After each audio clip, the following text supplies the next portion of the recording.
Ang mahiwagang Burnay. Ang kwento.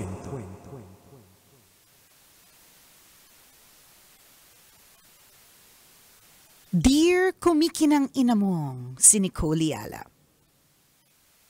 Itago niyo na lang po ako sa pangalang Diane. Gusto ko lang pong i-share ang aking storya of being heartbroken. Ang ganda kasi ng love story ko. 24 years old ako na maging kami ni JC. Wala siyang trabaho kaya kapag nagde-date kami, hanggang sa pamasahin niya ako ang sagot. Hanggang sa kinailangan niyang umalis para magtrabaho sa isang restaurant sa Saudi. Hindi na niya ako binalikan dahil nagka-girlfriend na siya doon. Para makalimot, ibinaling ko ang atensyon ko sa online games. Dito ko nakilala si John, isang AFAM. 5 taon ang tanda niya sa akin. Gwapo kaya na-love at first sight ako. Nung simula, sa messenger lang kami nag-uusap hanggang napunta sa tawagan. Tapos, nauwi sa video calls. Laban lang kahit nagkakanda pilipit-pilipitan dila ko sa kay English. Matapos ang 1 taon ng paniligaw niya, sinagot ko siya. Nagdesisyon siyang umuwi sa Pilipinas para magkita kami. Nagbakasyon kami sa Palawan at may nangyari sa amin. Ang gwapo talaga kasi, ang hirap naman dedmahin. Akala ko talaga yun na ang katapusan ng lahat. Simula kasi nung bumalik siya sa US, hindi na nagparamdam. Yung pala, nagkasakit ng kung ilang araw. Anyway, nung mag-usap kami ulit, sinabi niya na gusto niya akong dalhin sa Amerika. Inayos niya ang mga papeles na kakailanganin at hindi nagtagal, kinailangan ko nang magpunta sa embahada. Nagbigyan ako ng visa pa Amerika. Sa ngayon, 9 years na kaming kasal ni AFAM. Ibang-iba ang pamumuhay dito kumpara dyan sa atin pero nasanay naman ako. Work from home ako dito at isa akong account manager at isa ding test engineer on the side. Yung asawa ko naman ay nagtatrabaho sa gobyerno. 34 years old na ako at wala pa ring anak pero masaya pa din naman ang pagsasama. May forever. Kapit lang at wag na wag mawawalan ng pag-asa. Nagmamahal, Diane.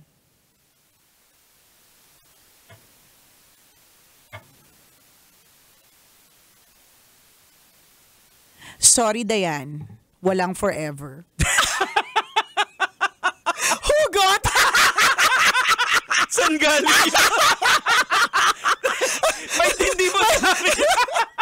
Saan ka nang gagaling? Wala naman. Wala naman ako masyadong pinanggagalingan. Hindi, sinasabi ko lang yung mga sinasabi ng lahat na wala naman talagang forever. Oh. Pero totoo naman, di ba? Wala naman pala, walang forever. Well, totoo naman in the sense na dito sa buhay natin sa mundo, we will pass away, we will perish. Correct. Walang forever. Wala naman talagang forever. Totoo Kay yun. Lord lang may forever. Correct. Sa kanya lang talaga. Yeah. Totoo naman talaga yun. Yung mga akala nating relationships na magtatagal. Maaaring magtagal ng sobrang tagal, pero meron din palang hangganan. Uh-huh. 'Di ba? Kaya enjoyin mo lang yan. Pasasaan pat dayan. Maghihiwalay din kaya. Peter, charot! Huwag ganyan, mama. Kasi charot nasa lang. Amerika, ito yung mga dapat Ayun nga pala. December na. Dayan, at ito naman, hindi naman mabiro.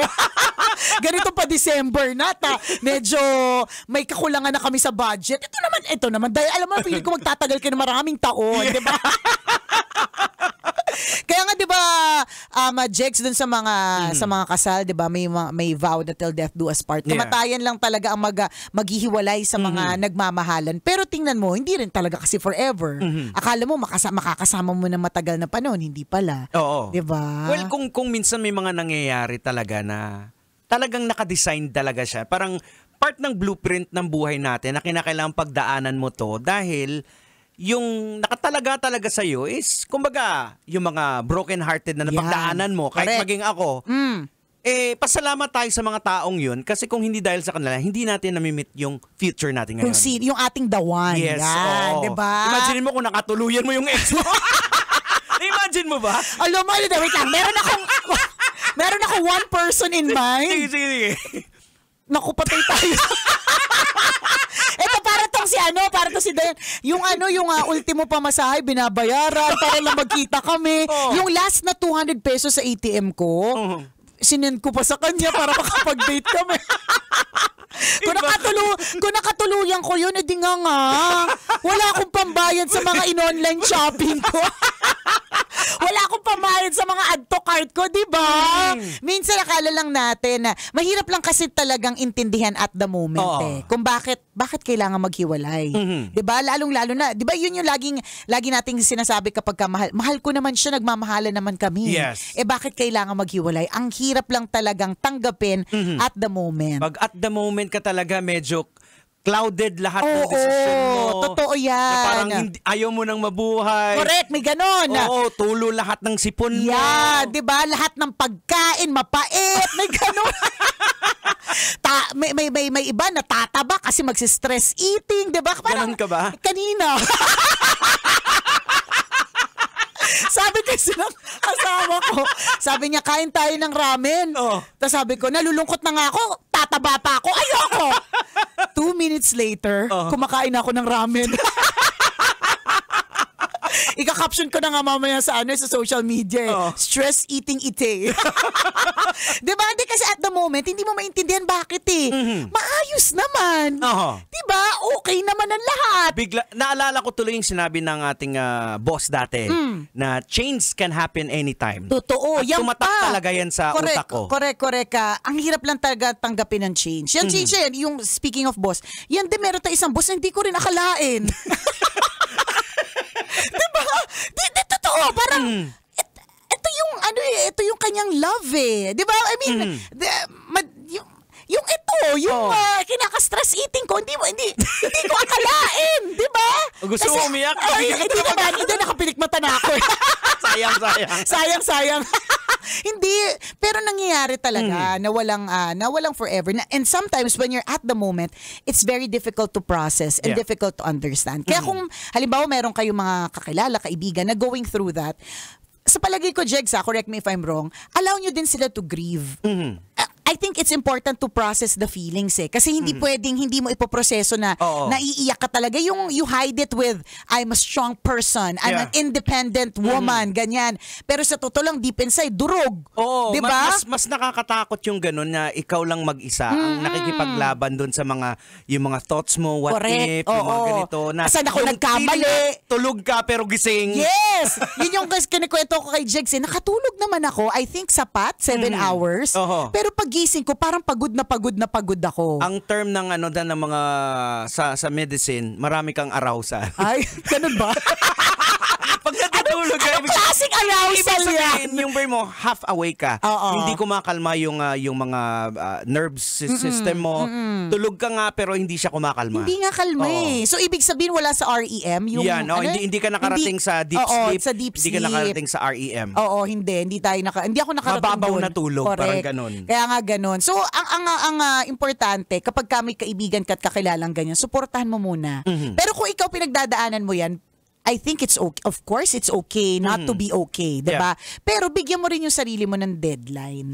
Hanggang kailan itong pag-iiyak ko, diba? Hanggang kailan itong pagngangangawa ko at pagyaw-yaw ko o pag-inom ko kung umiinom ka man, diba? Dapat, bigyan mo yung sarili mo ng deadline. Hanggang dito lang. Tapos pag natapos na to, kailangan maalala ko kung sino ako, maalala ko kung ano ko dati bago itong jowa kong ito, diba? Tapos, mag-move forward. Mahirap lang talaga sa ngayon. Correct. Kung naniniwala ka na may Panginoon, na may Diyos, it's part na binibigay niya yan sa atin. Nagiging mahirap lang yung mga bagay kasi parang gusto kasi natin yung will natin yung masunod. Correct. Pero ito yung naka-design sa'yo. Hindi naman to basta-basta mangyayari kung trip-trip niya lang, di ba? There's something bigger. Kaya nangyayari to. Kung minsan mabigat lang para sa atin dahil yung gusto natin, yung ang gusto natin matupad. Pero kung paubaya mo sa kanya, Lord, ito ba yung binibigay mo? Sige, let your will be done. magiging magaan siya. Ibig sabihin, Jegs, kailangan mo siyang tingnan sa POV ni God na parang Yes. this is for you. Mhm. O diba, dahil makasalanan ako, hindi ko kaya. Hindi ko pa siya makita sa ngayon. Bilang a certified sinner. Certified makasalanan, Jegs. Mahirap naman tayo totoo. makasalanan. Ang hirap tingnan. Ang hirap talagang tingnan at angguluhan, di ba? Pero that time will come, Kasi di ba? yung heart kasi natin talaga, gusto talaga nating masunod yung Gusto yung natin. Correct, correct. Doon tayo nagkakaproblema, doon tayo nag-struggle talaga eh. Pero ito yung binibigay ni Lord sa iyo. Kumbaga, pag dumating ka na sa state, syempre hindi naman ganun kadalian, kaya sinasabi mo, pero pag dumating ka sa state na gano'n na parang you surrender everything, you let God, Let go and let God. Oo, so parang madali siyang intindihin. Nagiging Malinaw na. Nagiging simple ang lahat, hindi siya komportable, parang yung contentment doon mo makikita.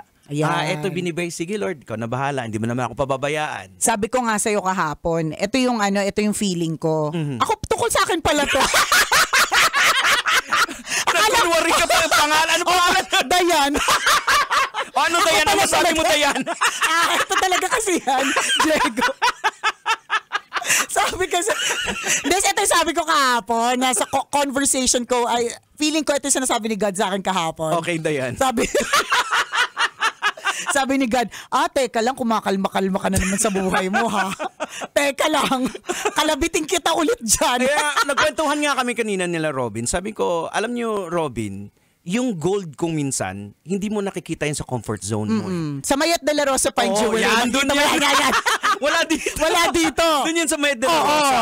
So, ang gold is not in your comfort zone. Yes, doon sa maganda labas. Nasa labas ng comfort zone mo, yung success, nandun yun, hindi doon dyan sa loob ng comfort zone mo. Kaya nga, di ba, you have to step out of that comfort Yes. zone. O, di ba? So, yan ang wish natin para kay Dayan, aka Nicole Yala. Charot.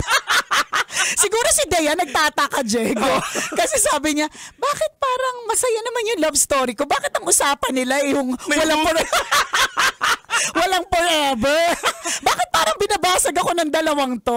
Pero ang kagandahan doon kay Dayan, hindi niya pinilit, hindi siya nagsobrang effort na hanapin yung binibigyan niya ng pamasahe na boyfriend niya. Noon nag-abroad, di ba? Correct. Hindi na talaga. And I'm sure si Dayan during that time, nung nag-abroad tas hindi na nagpakita, nagtatanong din siya eh, saan ako nagkulang? May mga ganyan eh, na saan ako nagkulang, saan ako nagkamali, saang part. Kasi syempre, kahit pa paano may pagsisisi sa part mo na parang, meron ba akong maling ginawa? Ganun Or palagi. may ganon, di ba? Oo. Ang hirap tanggalin nun, Jegs.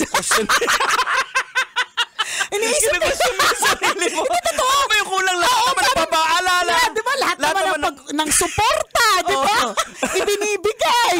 Lagi namang magkasama, di ba? Pero gaya rin din ang pero bakit, di ba? Gaya din ang sabi mo na hindi natin pwedeng i-cancel yung nararamdaman ng iba.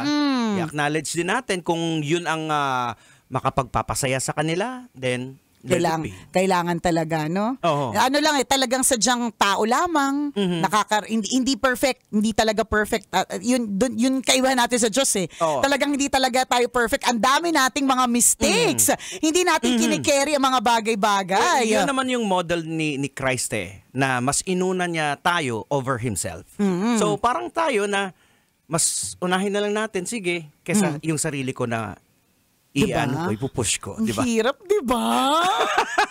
Nakakaloka. It takes lots of patience, faith, and mga trials para talagang ma-achieve mo na yung That's right.